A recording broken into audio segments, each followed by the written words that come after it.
Hi, welcome to the Retirement Railroad. I'm Steve, and today we're looking at our update on our progress here on the Retirement Railroad for the month of May. All right, and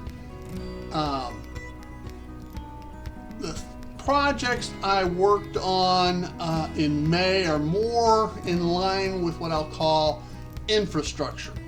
Okay, setting up things that are not necessarily visible for the railroad. I mean, things that help run the railroad, things that help making some of the projects feasible behind the scenes, etc. Okay, so the first thing you may notice right off the bat here is the new monitor. Okay, this is a planar touchscreen 24-inch monitor. Okay, and what it does is primary purpose is to help me set up and be able to run JMRI in a dispatch type function. So let me tell you, take a look at what I'm talking about. A brief explanation. I'll cover it more in detail as I get into the more tips of the day. So, and we're opening up JMRI.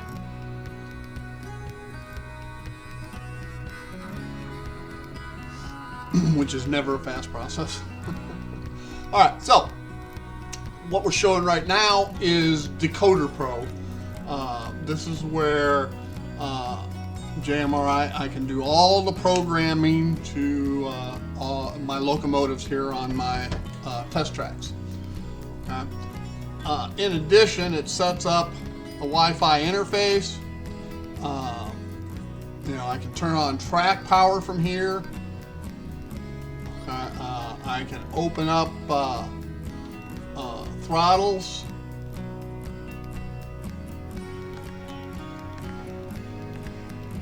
Like this one, and just makes it where I can run trains from right here. I don't have to use this. And you may say, well, I want to walk around and do it. Yeah, I can still do that through a Y throttle. This one is RF. I've got my engine driver app on this old cell phone. I can run it remotely as well. But what this does is allows for a dispatcher, okay? And eventually I'll get into what's called Panel Pro, and I've been working with it a little bit. All right. So let's take a look at Panel Pro. And if you want to know more about Panel Pro and operations through JMRI, Robert at the Flying Crow has a great series of videos on YouTube. So,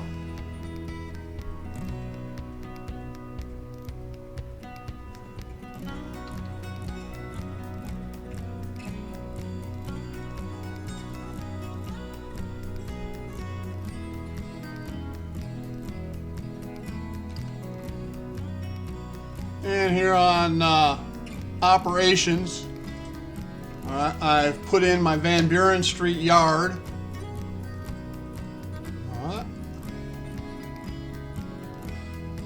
And I've added 7 tracks to it so far. Now I have more tracks to add to my Van Buren Street yard. But each track, it lists out what kind of cars it can accept, how long it is, so it knows how many cars. You just have to input the data. Okay? So, all that relates to dispatcher. It'll actually help build your trains and therefore allow you to run operations. So, looking forward to that. That's just kind of a brief overview of what is JMRI and why I want it. Okay, now the other thing, close out all this stuff. to keep in mind is, I've cleaned this area off. This doesn't go here, it'll actually hang up. And I've got a piece of foam that will lay across this area, all right, and will be part of this seam. So it'll cover up the area of the bench when the bench is not being used, all right. And you may say, well, the monitor's in the way, okay? Well, by moving this computer out here and so forth, I'm able to change camera screens. Now, currently I have 4 different cameras that I can run, and you see in the pictures now. This camera right here is behind me, looking at it. So when I'm just running trains, not operations or anything like that, and I want to do more video type action, it's very easy for me to just, because of the mounting process I used, it's very easy for me to fold away the monitor.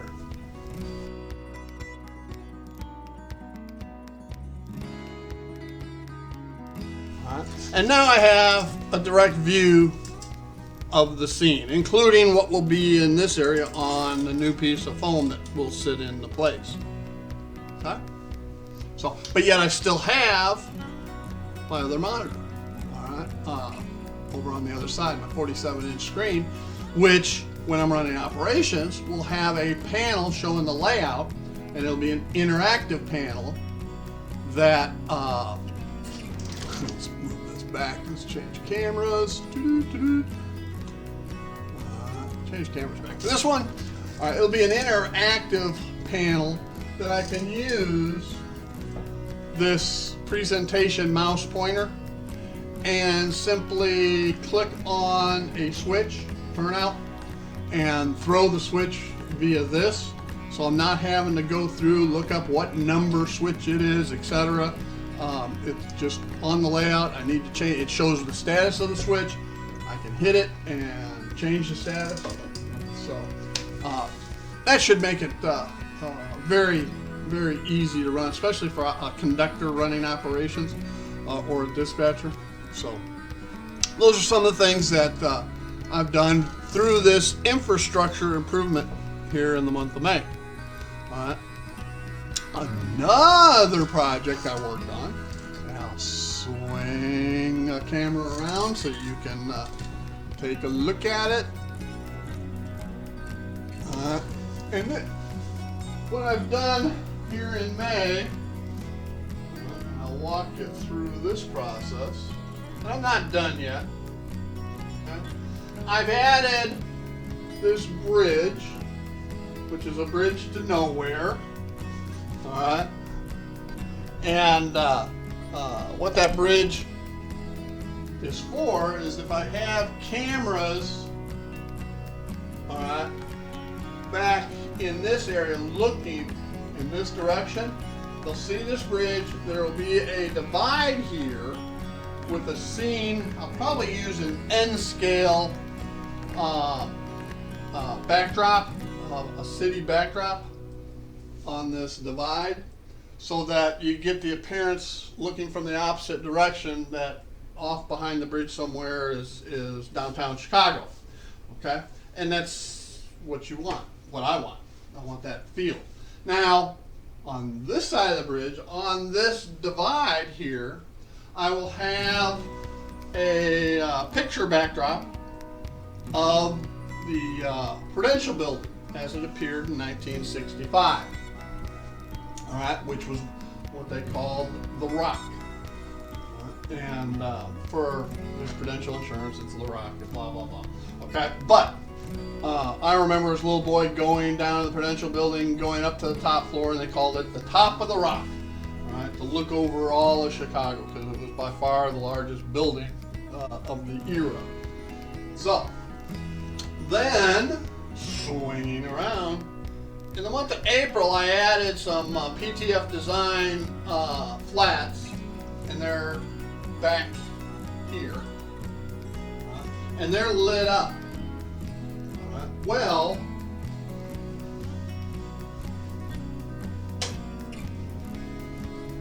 what I did during May is I added lighting, and you can see those street lights.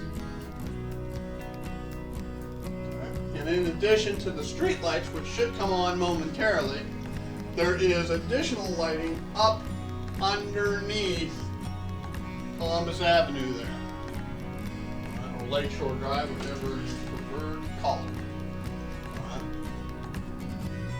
So, there you go. Now you have the lights for the Van Buren Street station and Chicago's Grant Park area of the Lakeshore, including Buckingham Fountain down there. So, those are kind of the updates I had for April. Like I say, primarily infrastructure. Rerunning power, getting USB cables run where I needed them, lighting, the monitor, redoing the microphone setup, moving my main computer back out here, getting JMRI set up on it, and starting the programming process beyond Decoder Pro. I had been using Decoder Pro on my laptop, my Surface Pro, and I simply exported that file and moved it over and imported it onto the new computer and the new setup with JMRI. So that's kind of been what the progress has been here on the Retirement Railroad. I'll switch us back over to here. And our nighttime should get a clapper for my lights so I can turn them on and off easier. They're all on one switch, but nonetheless. So that's our progress. I think we made pretty good progress. We're 1 year basically from planning, which started at early May of 2020, and today is May the 30th, Memorial Day weekend, and this will post in the first week of June. Now, like every update, we're going to run some trains and utilize these cameras to follow them around the layout. All right, stay tuned. Y'all have a great day. All right, one of the other advancements I made at the Retirement Railroad during the month of May 2021 was the addition of this. If you look at me up in the upper right hand corner, this little mouse presentation mouse pointer. Okay, what this allows me to do is stand away from the desk and be able to move about. And if you look, you can see this change here. You can see the mouse, and I'm not at the desk. Well, what does that actually mean? Well, if we change cameras here and project up to here,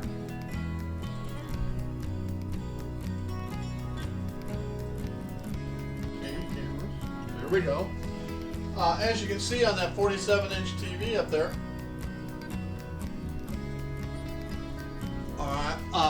with JMRI Panel Pro, I can have an interactive layout on the on this 47-inch monitor, and be able to use this pointer mouse to throw the switches. throw the turnouts. All right.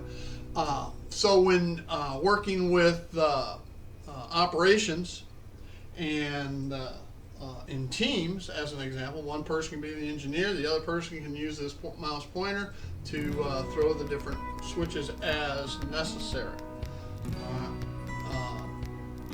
The other thing the big monitor allows, and that interactive panel on JMRI, will be the quick reference as to how the turnout is, what its current state is, which will help a lot, particularly on my Van Buren Street station back here, or yard down here, where the switches aren't readily visible, especially once I start building up Chicago in this area here. So that's just another example of one of the improvements that we've made here at the I made at the Retirement Railroad during the month of May 2021. Stay tuned.